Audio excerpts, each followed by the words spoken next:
கர்த்தருடைய நாமத்திற்கு ஸ்தோத்திரம். ஒவ்வொரு நாளும் கேட்பதன் மூலம் ஒரு வருடத்தில் பைபிள் வாசிப்பை முடிக்க இந்த சேனல் உதவுகிறது. Please subscribe and support us. இன்றைய வேத பகுதி. இப்போது tune in, Spotify, Amazon music மற்றும் யூடியூப் மியூசிக் ஆகியவற்றில் நமது பைபிள் 365 சேனல் கிடைக்கிறது. ஃபாலோ பண்ணுங்க. ஆதியாகமம் அதிகாரம் 43. தேசத்திலே பஞ்சம் கொடிதாயிருந்தது. எகிப்திலிருந்து அவர்கள் கொண்டு வந்த தானியம் செலவழிந்த போது அவர்கள் தகப்பன் அவர்களை நோக்கி, நீங்கள் திரும்ப போய் நமக்கு கொஞ்சம் தானியம் வாங்கிக் கொண்டு வாருங்கள் என்றான். அதற்கு யூதா, உங்கள் சகோதரன் உங்களோடே கூட வராவிட்டால் நீங்கள் என் முகத்தை காண்பதில்லை என்று அந்த மனிதன் எங்களுக்கு சத்தியமாய் சொன்னான். எங்கள் சகோதரனை நீர் எங்களோடே கூட அனுப்பினால் நாங்கள் போய் உமக்கு தானியம் வாங்கிக் கொண்டு வருவோம். அனுப்பாவிட்டால் நாங்கள் போக மாட்டோம். உங்கள் சகோதரன் உங்களோட கூட வராவிட்டால் நீங்கள் என் முகத்தை காண்பதில்லை என்று அந்த மனிதன் எங்களோட சொல்லி இருக்கிறான் என்றான். அதற்கு இஸ்ரவேல், உங்களுக்கு இன்னும் ஒரு சகோதரன் உண்டென்று நீங்கள் அந்த மனிதனுக்கு சொல்லி ஏன் எனக்கு இந்த துன்பத்தை வருவித்தீர்கள் என்றான். அதற்கு அவர்கள், அந்த மனிதன் உங்கள் தகப்பன் இன்னும் உயிரோடு இருக்கிறாரா? உங்களுக்கு இன்னும் ஒரு சகோதரன் உண்டா என்று எங்களையும் எங்கள் வம்சத்தையும் குறித்து விபரமாய் விசாரித்தான். அந்த கேள்விகளுக்கு தக்கதாக உள்ளபடி அவனுக்கு சொன்னோம். உங்கள் சகோதரனை உங்களோட கூட இங்கே கொண்டு வாருங்கள் என்று அவன் சொல்லுவான் என்பதை நாங்கள் அறிந்திருந்தோமா என்றார்கள்.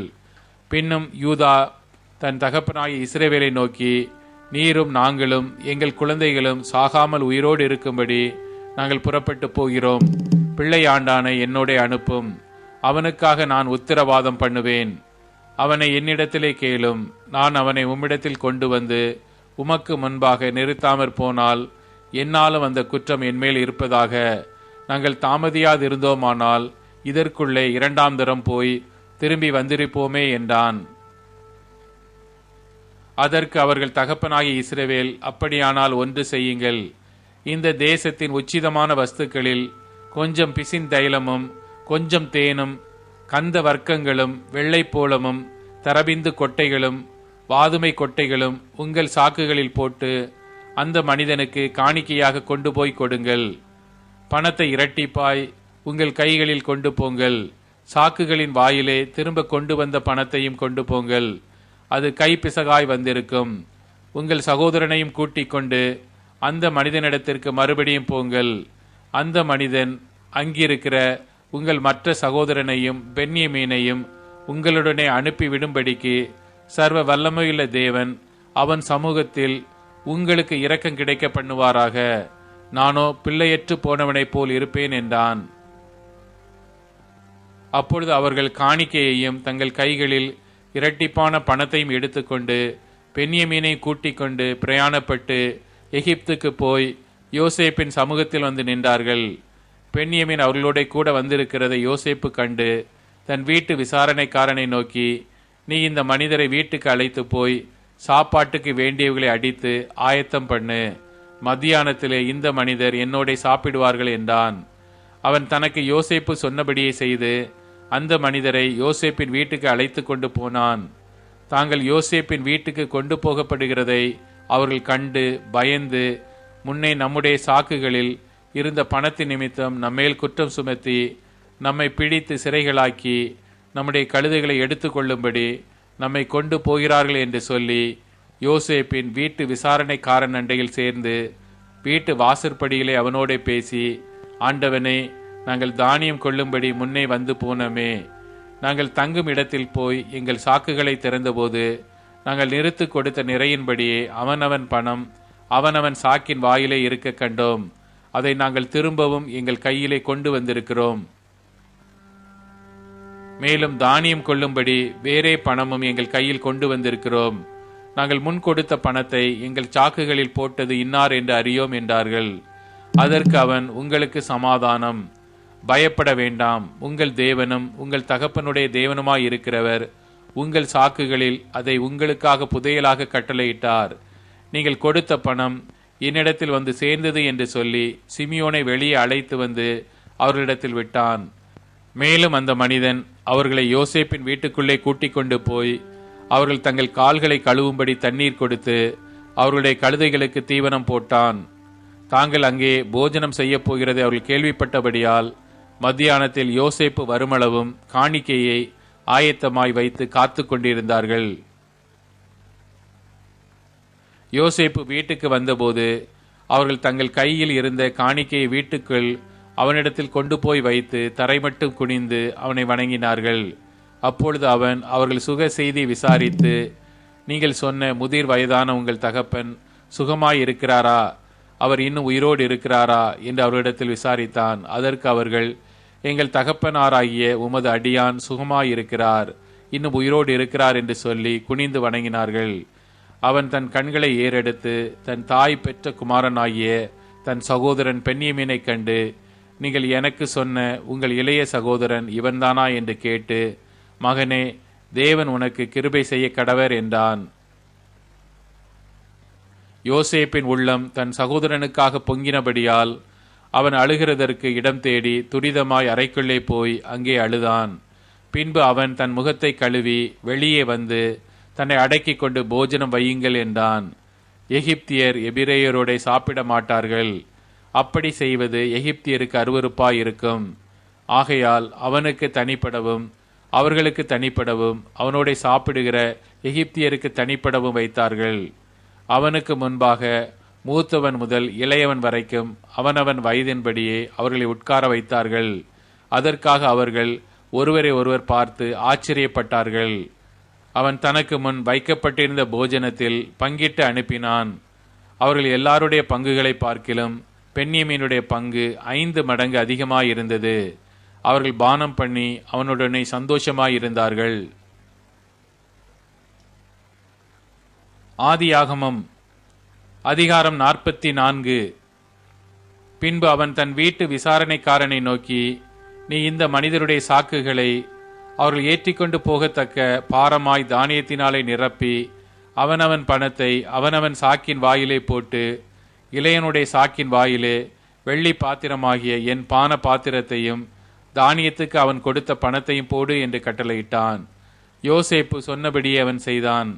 அதிகாலையிலே அந்த மனிதர்கள் தங்கள் கழுதைகளை ஓட்டிக்கொண்டு போகும்படி அனுப்பிவிடப்பட்டார்கள்.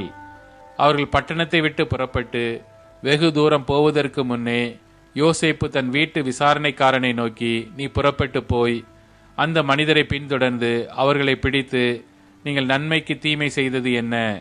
அது என் எஜமான் பானம் பண்ணுகிற பாத்திரம் அல்லவா? அது போன வகை ஞான திருஷ்டியால் அவருக்கு தெரியாதா? நீங்கள் செய்தது தகாத காரியம் என்று அவர்களோட சொல் என்றான். அவன் அவர்களை தொடர்ந்து பிடித்து தன்னிடத்தில் சொல்லியிருந்த வார்த்தைகளை அவர்களுக்கு சொன்னான். அதற்கு அவர்கள், எங்கள் ஆண்டவன் இப்படிப்பட்ட வார்த்தைகளை சொல்லுகிறது என்ன? இப்படிப்பட்ட காரியத்துக்கும் உம்முடைய அடியாராகி எங்களுக்கும் வெகு தூரம். எங்கள் சாக்குகளின் வாயிலே நாங்கள் கண்ட பணத்தை கானான் தேசத்திலிருந்து திரும்ப உம்மிடத்திற்கு கொண்டு வந்தோமே. நாங்கள் உம்முடைய எஜமானின் வீட்டிலிருந்து வெள்ளியையாகிலும் பொன்னையாகிலும் திருடி கொண்டு போவோமா? உம்முடைய அடியாருக்குள்ளே அது எவனிடத்தில் காணப்படுமோ அவன் கொலையுண்ண கடவன். நாங்களும் எங்கள் ஆண்டவனுக்கு அடிமைகளாவோம் என்றார்கள். அதற்கு அவன், நீங்கள் சொன்னபடியே ஆகட்டும். எவனிடத்தில் அது காணப்படுமோ அவன் எனக்கு அடிமையாவான். நீங்கள் குற்றமற்று இருப்பீர்கள் என்றான். அப்பொழுது அவர்கள் துரிதமாய் அவனவன் தன் தன் சாக்கை தரையிலே இறக்கி தங்கள் சாக்குகளை திறந்து வைத்தார்கள். மூத்தவன் சாக்கு முதல் இளையவன் சாக்கு மட்டும் அவன் சோதிக்கும் போது அந்த பாத்திரம் பென்யமீனுடைய சாக்கிலே கண்டுபிடிக்கப்பட்டது. அப்பொழுது அவர்கள் தங்கள் வஸ்திரங்களை கிழித்து கொண்டு அவனவன் கழுதையின் மேல் பொதியை ஏற்றிக்கொண்டு பட்டணத்திற்கு திரும்பினார்கள். யூதாவும் அவன் சகோதரரும் யோசேப்பின் வீட்டுக்கு போனார்கள். யோசேப்பு அதுவரையும் அங்கே இருந்தான். அவனுக்கு முன்பாக தரையிலே விழுந்தார்கள். யோசேப்பு அவர்களை நோக்கி, நீங்கள் என்ன காரியம் செய்தீர்கள்? என்னை போலொத்த மனிதனுக்கு ஞான திருஷ்டியினால் காரியம் தெரிய வரும் என்று அறியாமற் போனீர்களா என்றான். அதற்கு யூதா, என் ஆண்டவனாகிய உம்மிடத்தில் நாங்கள் என்ன சொல்லுவோம்? என்னத்தை பேசுவோம்? எதினாலே எங்கள் நீதியை விளங்க பண்ணுவோம்? உம்முடைய அடியாரின் அக்கிரமத்தை தேவன் விளங்க பண்ணினார். பாத்திரத்தை வைத்திருக்கிறவனும் நாங்களும் என் ஆண்டவனுக்கு அடிமைகள் என்றான். அதற்கு அவன், அப்படிப்பட்ட செய்கை எனக்கு தூரமாய் இருப்பதாக. எவன் வசத்தில் பாத்திரம் கண்டுபிடிக்கப்பட்டதோ அவனே எனக்கு அடிமையாயிருப்பான். நீங்களோ சமாதானத்தோடே உங்கள் தகப்பனிடத்திற்கு போங்கள் என்றான். அப்பொழுது யூதா அவன் அண்டையிலே சேர்ந்து, என் ஆண்டவனே, உமது அடியேன் உம்முடைய செவிகள் கேட்க ஒரு வார்த்தை சொல்லுகிறேன், கேட்பீராக. அடியேன் மேல் உமது கோபம் மூளாதிருப்பதாக. நீர் பார்வோனுக்கு ஒப்பாயிருக்கிறீர். உங்களுக்கு தகப்பனாவது சகோதரனாவது உண்டா என்று என் ஆண்டவன் உம்முடைய அடியாரிடத்தில் கேட்டீர்.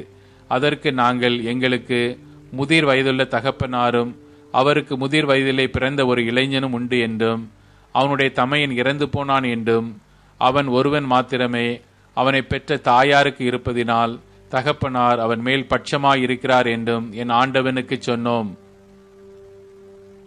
அப்பொழுது நீர் அவனை என்னிடத்திற்கு கொண்டு வாருங்கள், என் கண்களினால் அவனை பார்க்க வேண்டும் என்று உமது அடியாருக்கு சொன்னீர்.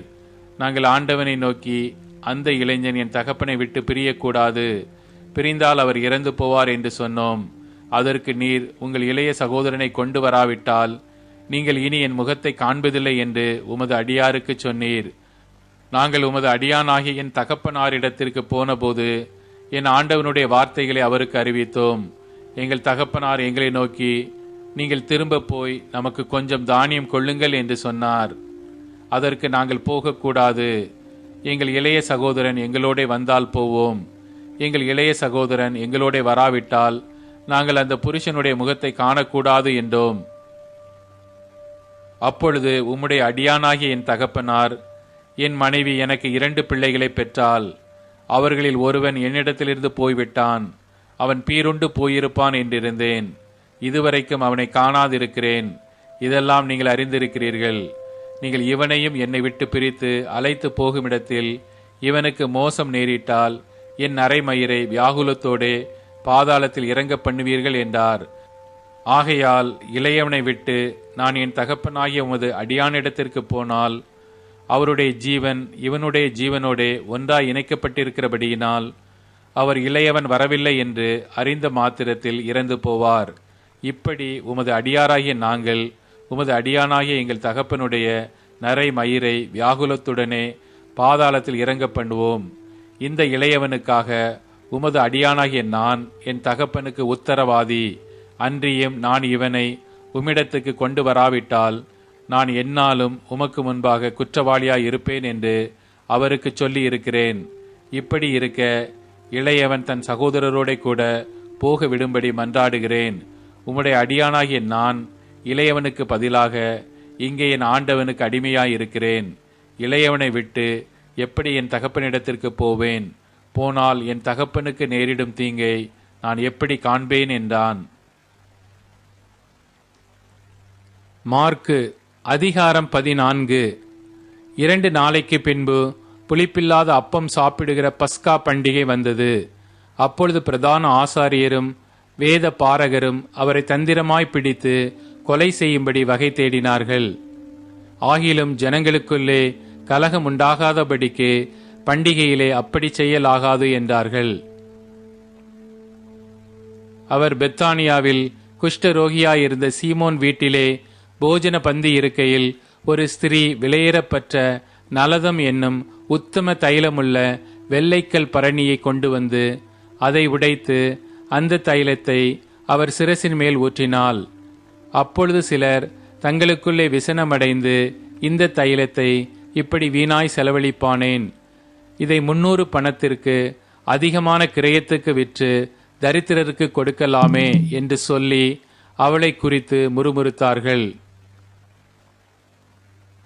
இயேசு அவர்களை நோக்கி, அவளை விட்டு விடுங்கள், ஏன் அவளை தொந்தரவு படுத்துகிறீர்கள்? என்னிடத்தில் நற்கிரியையை செய்திருக்கிறாள். தரித்திரர் எப்போதும் உங்களிடத்தில் இருக்கிறார்கள். உங்களுக்கு மனதுண்டாகும் போதெல்லாம் நீங்கள் அவர்களுக்கு நன்மை செய்யலாம். நானோ எப்போதும் உங்களிடத்தில் இரேன். இவள் தன்னால் இயன்றதை செய்தால் நான் அடக்கம் பண்ணுவதற்கு எத்தனமாக என் சரீரத்தில் தைலம் பூச முந்திக் கொண்டாள். இந்த சுவிசேஷம் உலகத்தில் எங்கெங்கே பிரசங்கிக்கப்படுமோ அங்கங்கே இவளை நினைப்பதற்காக இவள் செய்ததும் சொல்லப்படும் என்று மெய்யாகவே உங்களுக்கு சொல்லுகிறேன் என்றார். அப்பொழுது 12 ஒருவனாகிய யூதாஸ் காரியோத்து என்பவன் அவரை பிரதான ஆசாரியருக்கு காட்டிக் கொடுக்கும்படி அவர்களிடத்திற்கு போனான். அவர்கள் அதை கேட்டு சந்தோஷப்பட்டு அவனுக்கு பணம் கொடுப்போம் என்று வாக்குத்தத்தம் பண்ணினார்கள். அவன் அவரை காட்டிக் கொடுப்பதற்கு தகுந்த சமயம் பார்த்து கொண்டிருந்தான்.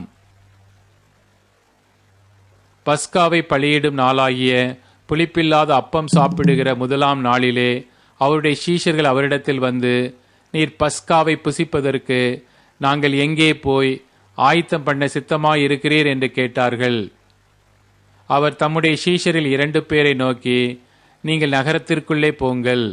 அங்கே தண்ணீர் குடம் சுமந்து வருகிற ஒரு மனுஷன் உங்களுக்கு எதிர்ப்படுவான். அவன் பின்னே போங்கள். அவன் எந்த வீட்டிற்குள் பிரவேசிக்கிறானோ அந்த வீட்டு எஜமானை நோக்கி, நான் என் சீஷரோடும் கூட பஸ்காவை புசிக்கிறதற்கு தகுதியான இடம் எங்கே என்று போதகர் கேட்கிறார் என்று சொல்லுங்கள். அவன் கம்பளம் முதலானவைகளை விரித்து ஆயத்தம் பண்ணப்பட்டிருக்கிற விஸ்தாரமான மேல் வீட்டறையை உங்களுக்கு காண்பிப்பான். அங்கே நமக்காக ஆயத்தம் பண்ணுங்கள் என்று சொல்லி அனுப்பினார். அப்படியே அவருடைய சீஷர் புறப்பட்டு நகரத்தில் போய் தங்களுக்கு அவர் சொன்னபடியே கண்டு பஸ்காவை ஆயத்தம் பண்ணினார்கள். சாயங்காலமான போது அவர் பன்னிருவரோடும் கூட அவ்விடத்திற்கு வந்தார். அவர்கள் பந்தி அமர்ந்து போஜனம் பண்ணுகையில் இயேசு அவர்களை நோக்கி, என்னுடனே புசிக்கிற உங்களில் ஒருவன் என்னை காட்டிக் கொடுப்பான் என்று மெய்யாகவே உங்களுக்கு சொல்லுகிறேன் என்றார். அப்பொழுது அவர்கள் துக்கமடைந்து, நானோ நானோ என்று ஒவ்வொருவரும் அவரிடத்தில் கேட்கத் தொடங்கினார்கள். அவர் பிரதியுத்தரமாக, என்னுடனே கூட தாளத்தில் கையிடுகிறவனாகிய பன்னிருவரில் ஒருவனே அவன் என்று சொல்லி, மனுஷகுமாரன் தம்மை குறித்து எழுதியிருக்கிறபடியே போகிறார். ஆகிலும் எந்த மனுஷனால் மனுஷகுமாரன் காட்டிக் கொடுக்கப்படுகிறாரோ அந்த மனுஷனுக்கு ஐயோ! அந்த மனுஷன் பிறவாதிருந்தானால் அவனுக்கு நலமாயிருக்கும் என்றார். அவர்கள் போஜனம் பண்ணுகையில் இயேசு அப்பத்தை எடுத்து ஆசீர்வதித்து அதை பிட்டு அவர்களுக்கு கொடுத்து, நீங்கள் வாங்கி புசியுங்கள், இது என்னுடைய சரீரமாய் இருக்கிறது என்றார். பின்பு பாத்திரத்தையும் எடுத்து ஸ்தோத்திரம் பண்ணி அதை அவர்களுக்கு கொடுத்தார். அவர்கள் எல்லாரும் அதிலே பானம் பண்ணினார்கள். அப்பொழுது அவர் அவர்களை நோக்கி, இது அநேகருக்காக சிந்தப்படுகிற புது உடன்படிக்கைக்குரிய என்னுடைய இரத்தமாயிருக்கிறது. நான் தேவனுடைய ராஜ்யத்தில் நவமான ரசத்தை பானம் பண்ணும் நாள் வரைக்கும் திராட்சப்பழ ரசத்தை இனி நான் பானம் பண்ணுவதில்லை என்று மெய்யாகவே உங்களுக்கு சொல்லுகிறேன் என்றார். அவர்கள் ஸ்தோத்திர பாட்டை பாடின பின்பு ஒலிவ மலைக்கு புறப்பட்டு போனார்கள். அப்பொழுது இயேசு அவர்களை நோக்கி, மேய்ப்பனை வெட்டுவேன், ஆடுகள் சிதறடிக்கப்படும் என்று எழுதியிருக்கிறபடி இந்த ராத்திரியிலே நீங்கள் எல்லாரும் என் நிமித்தம் இடறல் அடைவீர்கள். ஆகிலும் நான் உயிர்த்தெழுந்த பின்பு உங்களுக்கு முன்னே கலிலேயாவுக்கு போவேன் என்றார். அதற்கு பேதுரு, உமது நிமித்தம் எல்லாரும் இடறல் அடைந்தாலும் நான் இடறல் அடையேன் என்றான். இயேசு அவனை நோக்கி, இன்றைக்கு இந்த ராத்திரியிலே சேவல் 2 தரம் கூவுகிறதற்கு முன்னே நீ 3 தரம் என்னை மறுதலிப்பாய் என்று மெய்யாகவே உனக்கு சொல்லுகிறேன் என்றார். அதற்கு அவன், நான் உம்மோடே மரிக்க வேண்டியதாயிருந்தாலும் உம்மை மறுதலிக்க மாட்டேன் என்று உறுதியாய் சொன்னான்.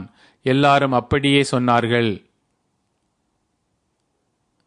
பின்பு கெத்சமனே எண்ணப்பட்ட இடத்திற்கு வந்தார்கள். அப்பொழுது அவர் தம்முடைய சீஷர்களை நோக்கி, நான் ஜெபம் பண்ணுமளவும் இங்கே உட்கார்ந்திருங்கள் என்று சொல்லி பேதுருவையும் யாக்கோபையும் யோவானையும் தம்மோடே கூட்டிக் கொண்டு போய் திகிலடையவும் மிகவும் வியாகுலப்படவும் தொடங்கினார். அப்பொழுது அவர், என் ஆத்துமா மரணத்துக்கு ஏதுவான துக்கம் கொண்டிருக்கிறது, நீங்கள் இங்கே தங்கி விழித்திருங்கள் என்று சொல்லி சற்று அப்புறம் போய் தரையிலே விழுந்து, அந்த வேளை தம்மை விட்டு நீங்கி போக கூடுமானால் அது நீங்க வேண்டும் என்று வேண்டிக் கொண்டு, அப்பா பிதாவே, எல்லாம் உம்மாலே கூடும், இந்த பாத்திரத்தை என்னிலிருந்து எடுத்து போடும், ஆகிலும் என் சித்தத்தின்படி அல்ல உம்முடைய சித்தத்தின்படி ஆகக் கடவது என்றார். பின்பு அவர் வந்து அவர்கள் நித்திரை பண்ணுகிறதைக் கண்டு பேதுருவை நோக்கி, சீமோனே, நித்திரை பண்ணுகிறாயா? 1 மணி நேரம் நீ விழித்திருக்க கூடாதா? நீங்கள் சோதனைக்குட்படாதபடிக்கு விழித்திருந்து ஜெபம் பண்ணுங்கள். ஆவி உற்சாகம் உள்ளதுதான், மாம்சமோ பலவீனம் உள்ளது என்றார். அவர் மறுபடியும் போய் அந்த வார்த்தைகளையே சொல்லி ஜெபம் பண்ணினார். அவர் திரும்ப வந்தபோது அவர்கள் மறுபடியும் நித்திரை பண்ணுகிறதைக் கண்டார். அவருடைய கண்கள் மிகுந்த நித்திரை மயக்கம் அடைந்திருந்தபடியால் தாங்கள் மறுமொழியாக அவருக்குச் சொல்வது இன்னதென்று அறியாதிருந்தார்கள். அவர் 3ஆந்தரம் வந்து, இனி நித்திரை பண்ணி இளைப்பாருங்கள், போதும், வேளை வந்தது. இதோ மனுஷகுமாரன் பாவிகளுடைய கையில் ஒப்புக் கொடுக்கப்படுகிறார். என்னை காட்டிக் கொடுக்கிறவன் இதோ வந்துவிட்டான். எழுந்திருங்கள், போவோம் என்றார். உடனே அவர் இப்படி பேசுகையில் 12 ஒருவனாகிய யூதாஸ் வந்தான். அவனோடே கூட பிரதான ஆசாரியரும் வேத பாரகரும் மூப்பரும் அனுப்பின திரளான ஜனங்கள் பட்டயங்களையும் தடிகளையும் பிடித்து கொண்டு வந்தார்கள். அவரை காட்டிக் கொடுக்கிறவன் நான் எவனை முத்தம் செய்வேனோ அவன்தான். அவனை பிடித்து பத்திரமாய் கொண்டு போங்கள் என்று அவர்களுக்கு குறிப்பு சொல்லியிருந்தான். அவன் வந்தவுடனே அவர் அண்டையில் சேர்ந்து ரபி, ரபி என்று சொல்லி அவரை முத்தம் செய்தான். அப்பொழுது அவர்கள் அவர் மேல் கை போட்டு அவரை பிடித்தார்கள். அப்பொழுது கூட நின்றவர்களில் ஒருவன் கத்தியை உருவி பிரதான ஆசாரியனுடைய வேலைக்காரனை காதர வெட்டினான். இயேசு அவர்களை நோக்கி, கள்ளனை பிடிக்க புறப்படுகிறது போல நீங்கள் பட்டயங்களையும் தடிகளையும் எடுத்துக்கொண்டு என்னை பிடிக்க வந்தீர்கள். நான் தினந்தோறும் உங்கள் நடுவிலே தேவ ஆலயத்தில் உபதேசம் பண்ணிக் கொண்டிருந்தேன். அப்பொழுது நீங்கள் என்னை பிடிக்கவில்லையே. ஆனாலும் வேத வாக்கியங்கள் நிறைவேற வேண்டியதாயிருக்கிறது என்றார். அப்பொழுது எல்லாரும் அவரை விட்டு ஓடிப்போனார்கள். ஒரு வாலிபன் ஒரு துப்பட்டியை மாத்திரம் தன் மேல் போர்த்து கொண்டு அவர் பின்னே போனான். அவனை பிடித்தார்கள். அவன் தன் துப்பட்டியை போட்டுவிட்டு நிர்வாணமாய் அவர்களை விட்டு ஓடிப்போனான். இயேசுவை அவர்கள் பிரதான ஆசாரியனிடத்தில் கொண்டு போனார்கள். அங்கே ஆசாரியர், மூப்பர், வேத பாரகர் எல்லாரும் கூடி வந்திருந்தார்கள். பேதுரு தூரத்திலே அவருக்கு பின் சென்று பிரதான ஆசாரியனுடைய அரமனைக்குள் வந்து சேவகரோட கூட உட்கார்ந்து நெருப்பண்டையிலே குளிர் காய்ந்து கொண்டிருந்தான். அப்பொழுது பிரதான ஆசாரியரும் ஆலோசனை சங்கத்தார் அனைவரும் இயேசுவை கொலை செய்யும்படி அவருக்கு விரோதமாக சாட்சி தேடினார்கள். அகப்படவில்லை. அநேகர் அவருக்கு விரோதமாக பொய் சாட்சி சொல்லியும் அந்த சாட்சிகள் ஒவ்வவில்லை. அப்பொழுது சிலர் எழுந்து, கை வேலையாகிய இந்த தேவாலயத்தை நான் இடித்து போட்டு கை வேலையல்லாத வேறொன்றை 3 நாளைக்குள்ளே கட்டுவேன் என்று இவன் சொன்னதை நாங்கள் கேட்டோம் என்று அவருக்கு விரோதமாய் பொய் சாட்சி சொன்னார்கள். அப்படி சொல்லியும் அவர்கள் சாட்சி ஒவ்வாமற் போயிற்று. அப்பொழுது பிரதான ஆசாரியன் எழுந்து நடுவே நின்று இயேசுவை நோக்கி, இவர்கள் உனக்கு விரோதமாய் சொல்லுகிறதை குறித்து நீ ஒன்றும் சொல்லுகிறதில்லையா என்று கேட்டான். அவரோ ஒரு உத்தரவும் சொல்லாமல் பேசாதிருந்தார்.